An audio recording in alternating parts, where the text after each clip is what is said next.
ตามผู้ใหญ่บ้านก็ตามอบตก็ตามซอยกันคิดกันอ่านแก้ไขนี่คิดได้บ่นี่คือจุดเริ่มต้น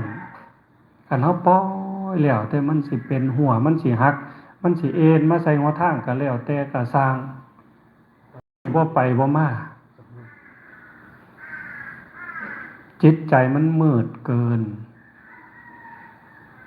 จิตมืดจิตบอดแล้วก็สิเป็นมรดกตกทอดฮอดลูกฮอดหลานพ่อแม่ขี้ทีลูกก็ขี้ทีพ่อแม่เห็นแก่ตัวลูกก็เห็นแก่ตัวต่อกันไปจังซั่นบ่ได้ก็เลยว่าต้องบ่เอาแล้วบ่คืออย่างว่านี่ต่อให้เฮามีศาลาลิเก100หน่วยเจดีย์100องค์ก็บ่คือคันพี่น้องเฮายังใจมืดใจมนความเห็นแก่ตัวยังหลายอยู่